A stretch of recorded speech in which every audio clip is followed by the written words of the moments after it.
welcome back to Mystery Science Dinner Theater 3000. I am Samantha Bakall. I'm here with Michael Russell. We are the restaurant dream team at the Oregonian. And we are breaking down the top 25 restaurants of our 101 best restaurants. And the one I always have to go to is Pok Pok. I guess, I don't know, you could call it a Portland favorite. You could, I don't even know what to call it. Kind of the OG Thai kind of big name that kind of really put Portland on the map.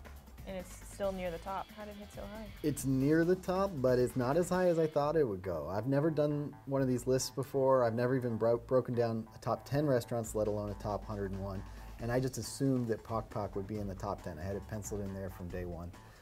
I went back with a few friends, and we just felt like they weren't firing on as many cylinders as they were when they opened in 2004, 2005, 2006, as they grew.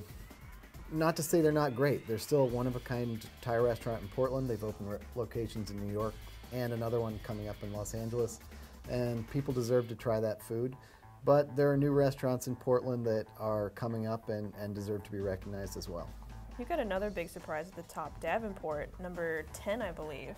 I guess it kind of came out of nowhere. I can't really believe this myself. Last year when I put together our best new restaurants list, I fought between including them or Trifecta in the number 3 spot just after Atala. But over the past 2 dinners I've had there, Davenport absolutely blew me away, and they couldn't be denied.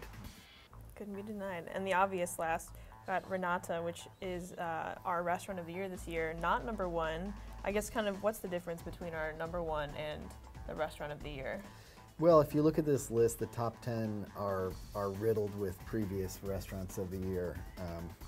Renata is the newcomer, and they're pretty high at number 11. I think in some ways I was a little bit conservative with a lot of the picks on this list, and I wanted some of the newbies in town to prove that they have a little bit of staying power before I bumped them into the top 10. Some of my meals at Renata have already been superb though, and that's why they were the restaurant of the year.